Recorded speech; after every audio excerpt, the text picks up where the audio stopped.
The smell of dust and hay was thick that morning when I stepped into the old barn at the far end of the ranch.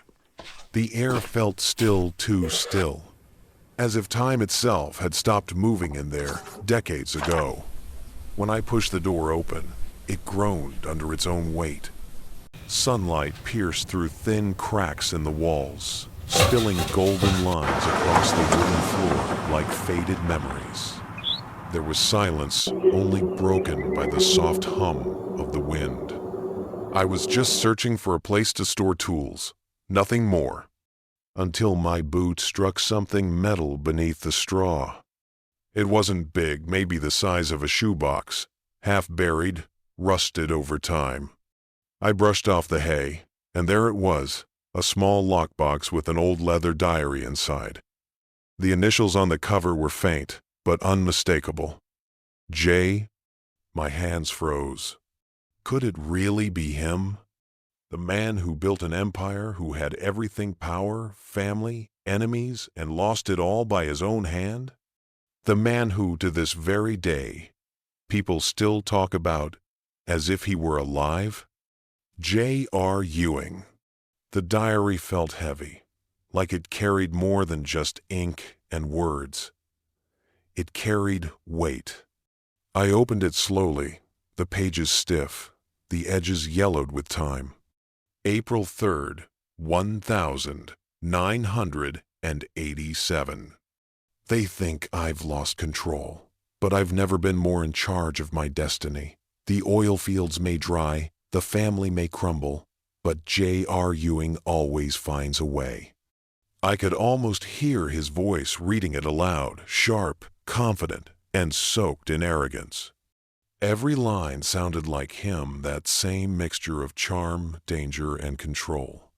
But the next page was different. It felt like the ink itself had softened. I saw Sue Ellen today. She looked at me like I was a stranger. Maybe I am. Maybe I've always been. The mirror tells me I'm still the same man, but the world doesn't believe it anymore. For a second, I stopped breathing. There it was, a glimpse of the man behind the legend. Not the businessman, not the manipulator, just a man losing his own reflection. I kept reading. There were notes about Bobby, anger, jealousy, a strange mix of love and hate.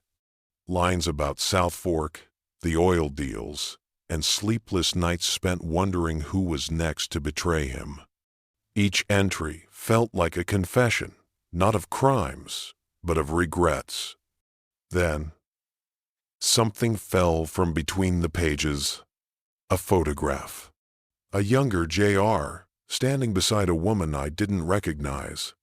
Behind them was the Southfork house, timeless, glowing in the background. Her face was calm, almost too calm, like she knew a secret no one else did. On the back, written in bold pen, she knew, long before anyone else did. That line chilled me. Who was she? And what exactly did she know? That night, I sat on the porch with the diary in my lap, staring at the pages under the light of an old oil lamp. The wind moved through the trees, almost whispering his name. The more I read, the more I realized this wasn't just a man's journal. It was a map, a record of how one man's ambition built a dynasty, and how his heart tore it apart. Before I end tonight, I'll ask you something. Where were you when you first watched Dallas? Do you remember what you felt when J.R. appeared on screen for the first time? Let me know in the comments. I'd love to hear your memories. And if you want to keep uncovering what lies in these pages, subscribe to J.R.'s Diary. Because what I found next, it changes everything. The photograph haunted me for days. The woman's face was too familiar, yet I couldn't place her.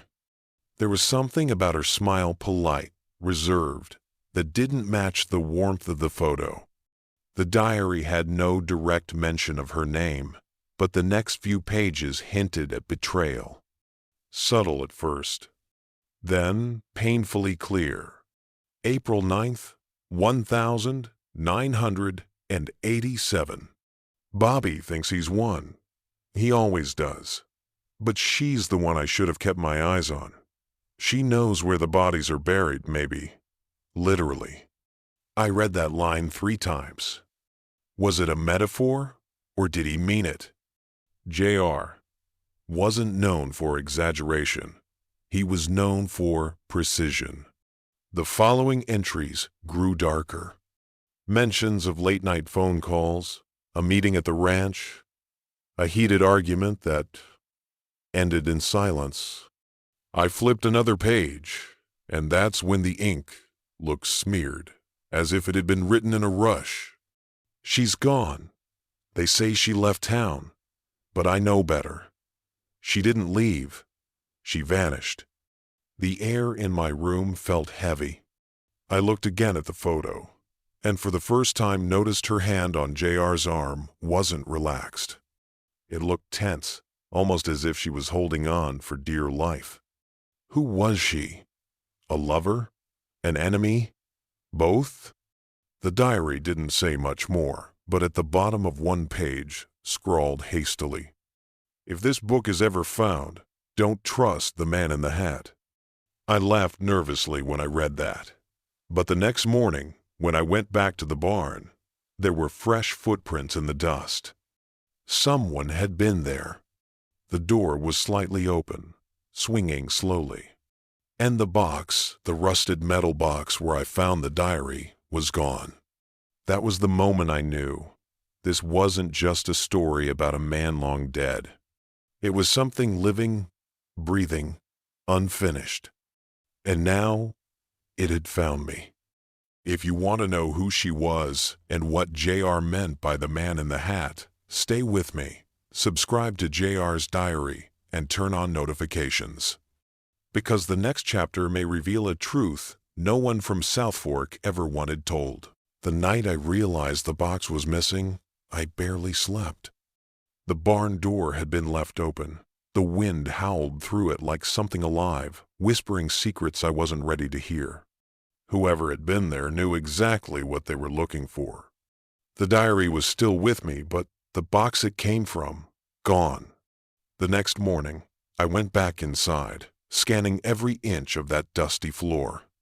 Boot prints, heavy ones, the kind a ranch hand might wear. But they led nowhere, just disappeared into the dirt. That's when I remembered the note I'd read the night before. Don't trust the man in the hat. At first I thought it was just JR being paranoid. Every photograph I'd seen of him, he was the man in the hat. I turned the page, and there it was, another entry, written hastily, like he was trying to finish before someone walked in. April 11th, 1987. They're closing in. The woman knows too much. And now, so does he. If I go down, I won't go alone. The writing stopped abruptly, halfway down the page. The rest was blank, except for a faint mark, a thumbprint, dark and smeared. It looked like dried blood. The diary had changed tone completely. Earlier pages were full of pride, ego, and empire. Now they were full of fear. I didn't know what to make of it until I got a call from a number I didn't recognize. A man's voice, calm and slow, said, "You've been reading things that were never meant to be found." Then silence. Just static. I checked the caller ID. No name, just a Texas area code. That's when I realized this diary wasn't forgotten. It was hidden. That evening, I went through the remaining pages. Most were blank, but near the back, I found a folded note tucked inside a torn envelope. It was addressed to whoever finds this. And beneath that, in JR's handwriting, "If you're holding this, it means I didn't make it. Or maybe I finally did. Either way, don't believe the story they told you. Southfork has more graves than fields." A chill went down my spine. I read it again. Slowly this time. more graves than fields. That line didn't sound poetic. It sounded literal. The next day, I drove to Southfork. The mansion still stood like a monument to everything JR had built and destroyed. The white pillars, the polished windows, the silence. It looked peaceful, but something about it felt wrong.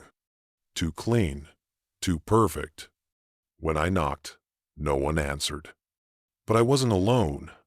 Through the reflection in the glass, I saw him. A man in a dark hat, standing near the barn, watching me. I turned, but he was gone. Just the sound of gravel crunching under boots, fading into the distance. That night, I started recording everything. Every page I read, every call, every noise outside the house. If JR's secrets were resurfacing, someone didn't want them told. But it's too late. They're already here on JR's diary. And if you're watching this, then you're part of it now. Before you go, I want to ask something. Do you think JR really knew what was coming for him? Or was he still playing his final game, even after death? Tell me in the comments, and if you want to find out who the man in the hat really was, make sure you're subscribed to JR's diary. Because in the next chapter, the truth finally knocks back. The wind at Southfork always carried something with it, dust, whispers, or maybe ghosts. That night, it carried a sound I'll never forget.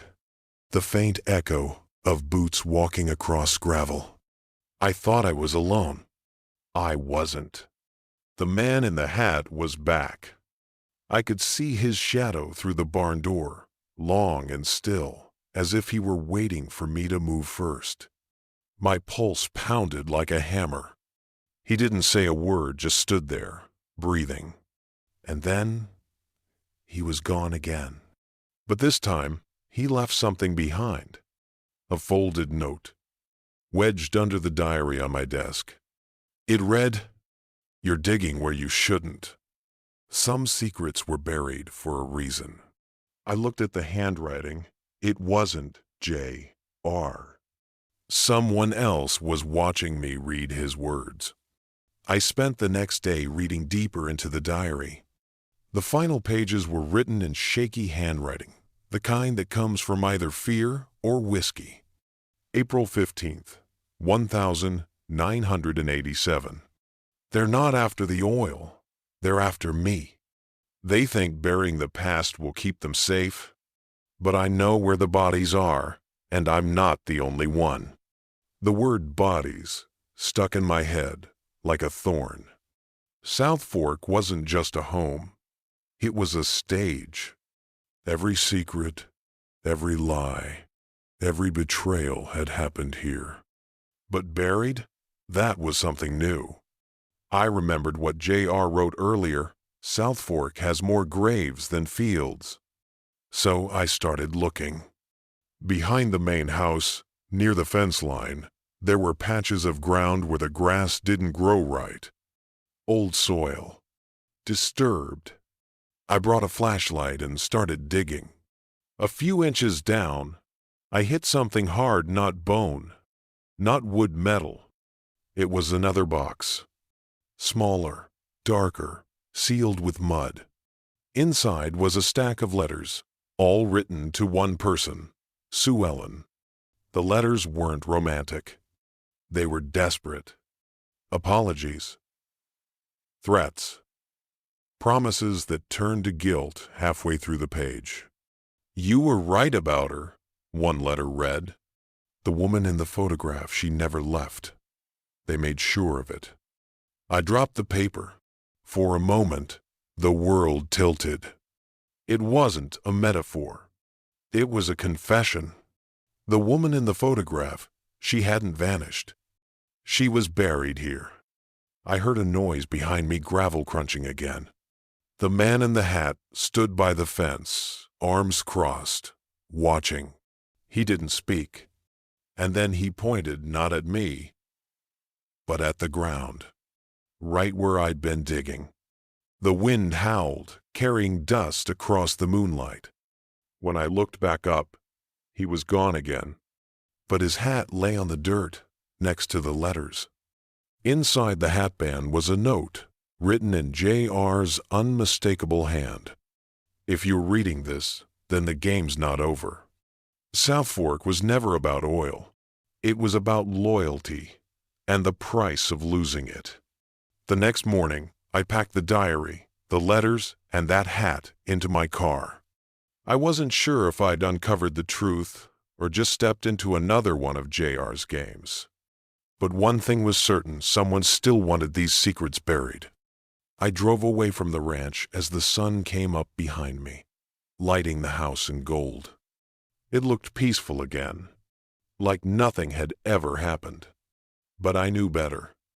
Before I close this chapter, let me ask you something. Do you think JR was the villain everyone said he was? Or was he just the only one willing to tell the truth? Tell me what you believe in the comments, and don't forget to subscribe to JR's Diary. Because even though we've reached the end of this story, some diaries never truly close.